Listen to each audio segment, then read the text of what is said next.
Differentiation में अब हम स्टैंडर्ड 12th के सिलेबस में आगे बढ़ते हैं, जिसमें सबसे पहले मैं आपको एक थ्योरम प्रूफ कराऊंगा और वही थ्योरम से रिलेटेड आगे एक्सरसाइज भी है, और वो थ्योरम है चेन रूल का। ध्यान रखिए, चेन रूल से रिलेटेड थ्योरम है। तो थ्योरम क्या है वो आपको देखना है। थ्योरम है, ध्यान रखिए, थ्योरम थोड़ा सा आपको टफ पड़ता है, लेकिन मैं आराम से आपको समझा रहा हूँ, उसको ध्यान से समझिए। कहीं डाउट रहे तो उसको आपको बाद में पूछना रहेगा। थ्योरम क्या है जरा देखिए। If y equal to f you,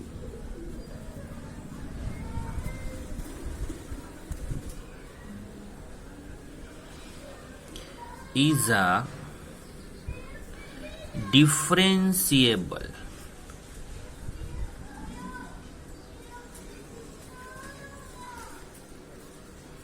if y is equal to fu is a differentiable function of u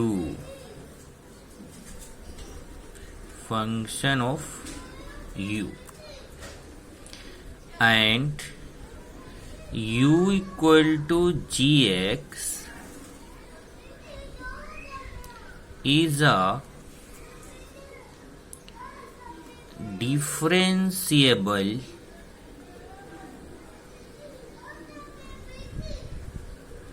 function of x such that the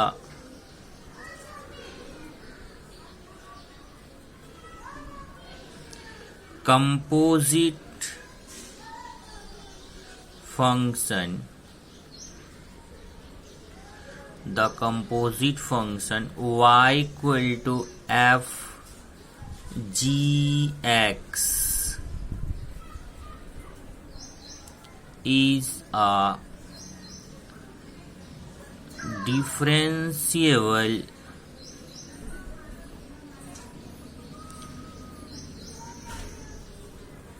function of x, then we have to prove dy by dx equal to dy by du into du by dx.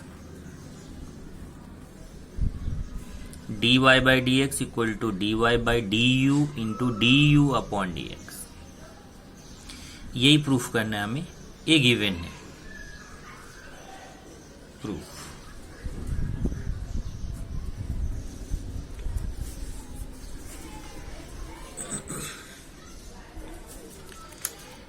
इसमें देखिए क्या दिया है, given क्या है।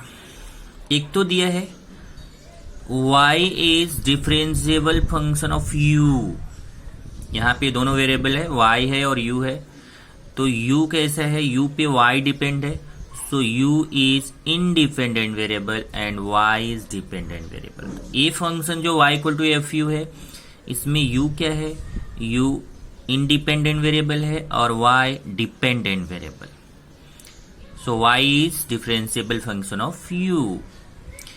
ऐसे ही लिखा है u equal to g x is a differentiable function of x। मतलब क्या हुआ इसका, u is independent and x is dependent। Sorry, उल्टा बोला मैंने, फिर से देखिए। x is independent and u is dependent, मतलब x यहाँ पे इंडिपेंडेंट है और u डिपेंडेंट है। जरा यहाँ दोनों में, इन दोनों से मिला के बोलिए। इसमें कैसा था, u इंडिपेंडेंट था और यहाँ u डिपेंडेंट है, क्योंकि u जो है, इस u की वैल्यू हम चेंज कर सकते हैं अपने आप से, पर y जो है वो u की वैल्यू पे डिपेंड है। और यहाँ हम x की वैल्यू को अपने आप से चेंज कर सकते हैं, पर u जो है वो x की वैल्यू पे डिपेंड है। तो ये फर्स्ट वाले फंक्शन में u इंडिपेंडेंट है और सेकंड वाले फंक्शन में u डिपेंडेंट है। तो इस तरीके से ये तीनों मिला के एक फंक्शन बनता है जिसको बोला जाता है कंपोजिट फंक्शन। आपने फंक्शन चैप्टर में 11 में पढ़ा है composite function. y equal to f और u के प्लेस पे क्या लिख दिया gx। देखिए y equal to f, y equal to f u के प्लेस पे क्या gx, तो y equal to f gx, ये क्या हो गया कंपोजिट फंक्शन। तो is a differentiable function of x, मतलब एक कंपोजिट फंक्शन भी डिफरेंशिएबल है। तो अपने को ये प्रूफ करना है dy by d x equal to d y by d u into d u by d x. चलिए प्रूफ पर चलते हैं, ध्यान से समझिएगा। पहली लाइन क्या है, first line is y is differentiable function of u, और सेकेंड क्या है u is differentiable function of x। तो इन दोनों को आप जरा समझिए। y is differentiable function of u and u is differentiable function of x. These 2 points are given. ये 2 पॉइंट्स आपको दिया गया है, y u का डिफरेंशिएबल फंक्शन है और u x का डिफरेंशिएबल फंक्शन। अब इसमें देखना है कि 3 वेरिएबल्स हो गए, इस तो तीनों में से कौन ऐसा वेरिएबल है जो टोटली इंडिपेंडेंट है।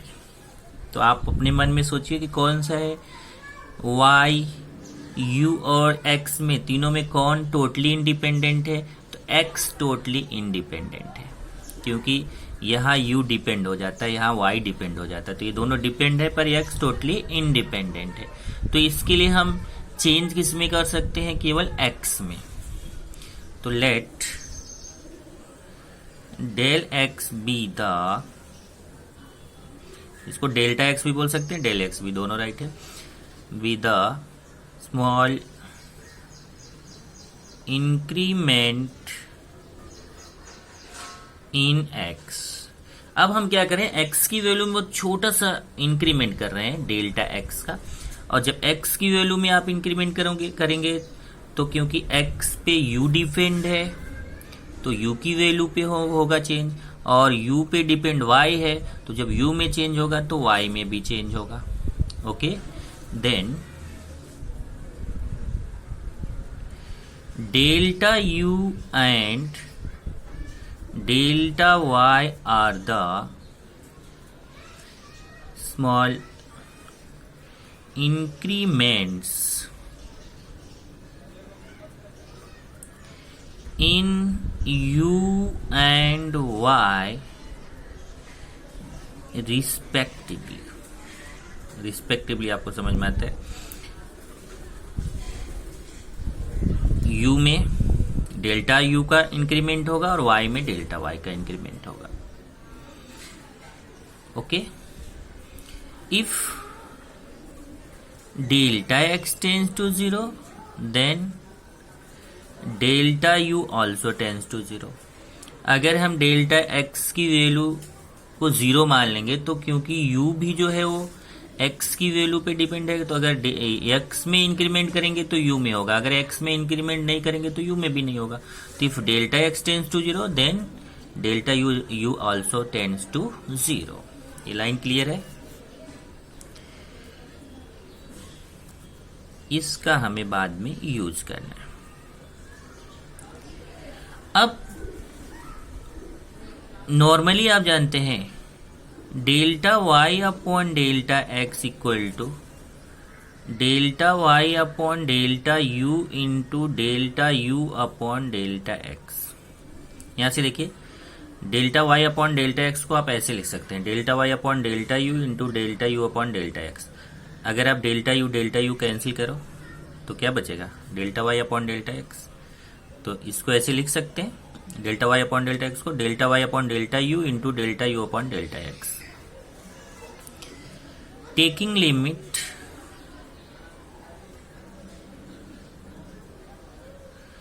On both sides as delta x tends to zero, taking limits on both sides as delta x tends to zero. दोनों साइड लिमिट लगा दीजिए, लेकिन उसमें ध्यान रखना है delta x tends to zero लिखना है, क्योंकि हम इसी को चेंज कर सकते हैं, ये टोटली इंडिपेंडेंट है।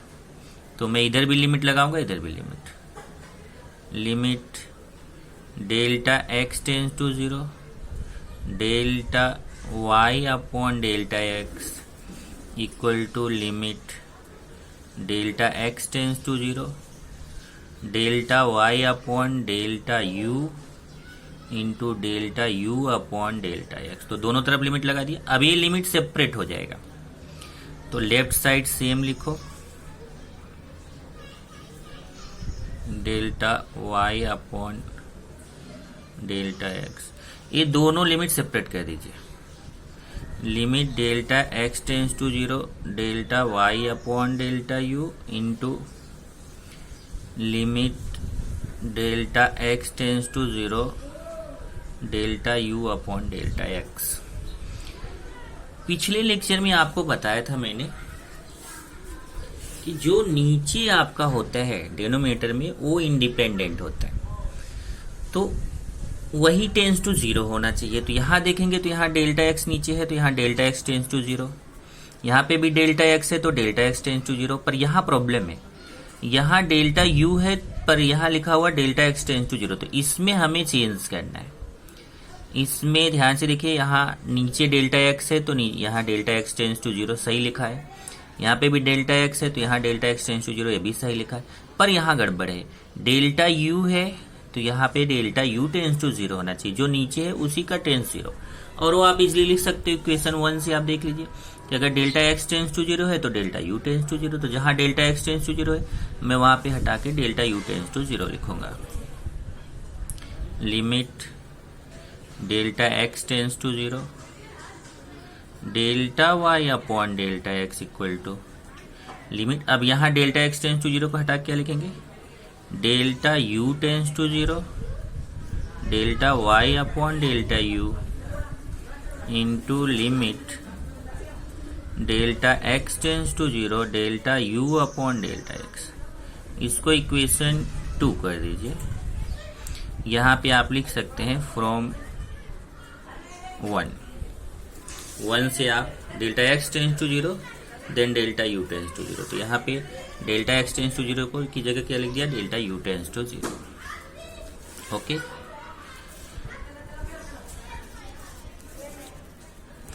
अब ये इक्वेशन 2 हो गया। अब चलते हैं हम अपना ये जो 2 लाइन आपने लिखा है इसका, ये लिबनिज नोटेशन आपने पढ़ा था पिछले लेक्चर में, उसका यूज करेंगे। आपने 2 लाइन क्या लिखा है इसमें प्रूफ में, फर्स्ट है y is differentiable function of u, u is differentiable function of i x। ये दोनों का यूज करने जा रहे हैं। तो क्या लिखा है, since y is differentiable function of u, y u का डिफरेंशिएबल फंक्शन है। इसका मतलब लिबनिज नोटेशन से हम जानते हैं limit delta u tends to zero, यहाँ डेल्टा u है, limit delta u tends to zero, ध्यान रखना delta u tends to zero, limit delta u tends to zero, delta y upon delta u equal to dy by du। ये आपको बताया था कि Leibniz notation ऐसा है कि अगर ये limit delta u tends to zero, delta y upon delta u equal to dy by du तभी होगा when y is differentiable function of u। अगर डिफरेंशिएबल नहीं है तो हम इसको ऐसा नहीं लिख सकते। अगर y u का डिफरेंशिएबल फंक्शन है तभी आप limit delta u tends to zero, delta y upon delta u को dy बाई du लिख सकते हैं। अगर डिफरेंशिएबल फंक्शन u का नहीं है तो आप इसको ऐसा नहीं लिख सकते। सिमिलरली नेक्स्ट, सिमिलरली ऐसे ही अगर आप देखें तो एक लाइन और है, यहाँ y is differentiable function of u था, ऐसे u is differentiable function of x, ये भी गिवन है। u is differentiable function of x. u is differentiable function of x. तो जैसे ऊपर लिखा वैसे यहां लिख सकते हैं. So limit delta x tends to 0, delta u upon delta x equal to du by dx. Equation 4. अब यहां से जो इक्वेशन 3 और 4 का वैल्यू है, ये देखिए, ये वैल्यू और ये वैल्यू, इसकी जगह dy बाई डी यू, इसकी जगह du बाई डी एक्स, ये हम इक्वेशन 2 में ये दोनों जगह पे रख देंगे. इसकी जगह पे हो जाएगा dy बाई डी यू और इसकी जगह पे हो जाएगा du by d x. From equations 2, 3 and 4 we get equation 2 में 3 और 4, इक्वेशन का जो इक्वेशन 3 और 4 का वैल्यू उसको इक्वेशन 2 में पुट करेंगे. फिर से देखिए, तो यहाँ लेफ्ट साइड है limit delta x tends to 0, delta y upon delta x, limit delta x tends to 0, delta y upon delta x equal to, इसकी जगह पे क्या हो जाएगा, इक्वेशन 3 से dy बाई डी यू, और इक्वेशन 4 से ए प्लेस पे क्या होगा, du बाई डी एक्स. तो ये dy by d u into du by d x, dy by d u into du by d x.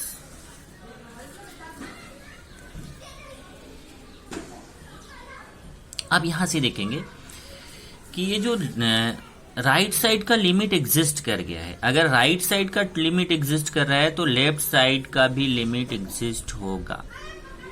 Since limit of right hand side exist, then left hand side limit also exists. ये हमेशा ध्यान रखिए, अगर ये right side का limit exist कर गया है तो लेफ्ट साइड का भी लिमिट एग्जिस्ट करेगा. इसका मतलब इसकी जगह क्या लिख सकते हैं, so limit delta x tends to 0, delta y upon delta x equal to dy by d x. अब ये जो वैल्यू है इसको यहाँ पे पुट कर दीजिए, बराबर. इक्वेशन 5 की वैल्यू यहाँ पे पुट कर दीजिए. आप चाहे तो यहाँ पे देखिए, इसको इक्वेशन 5 कर दीजिए, इसको इक्वेशन 6 कर दीजिए. Putting value of equation 6 in equation 5. Equation 6 से जो वैल्यू है इसको इक्वेशन 5 में यहाँ लेफ्ट साइड में सब्स्टिट्यूट कर दीजिए. तो क्या हो जाएगा, dy बाई डी एक्स, ये सो लगाने की जरूरत नहीं, dy by d x equal to dy by d u into du by d x. तो यहां से देखिए, इसकी जगह पे हम क्या लिख सकते हैं, dy बाई डी एक्स. तो ये प्लेस पे लिख दीजिए dy, इसकी जगह पे dy बाई डी एक्स. तो dy by d x equal to dy by d u into du by d x. ये आपका प्रूफ करना था. Hence proved. यही आपका चेन रूल है. एज अ थ्योरम मैंने यहाँ पे प्रूफ किया है. ये प्रूफ एग्जाम में आता है, और थ्योरम आप ध्यान दीजिए, उसको अलग तरीके से आप नहीं प्रूफ कर सकते. उसका जो तरीका प्रूफ करने का मैथमेटिशियंस ने दिया है वैसे ही प्रूफ करते हैं. तो आपको इस तरीके से इसका प्रैक्टिस करना है, बार बार इसको आपको समझ के लिखना है. जितनी बार आप लिखेंगे उतना आपका थ्योरम आपको क्लियर होगा.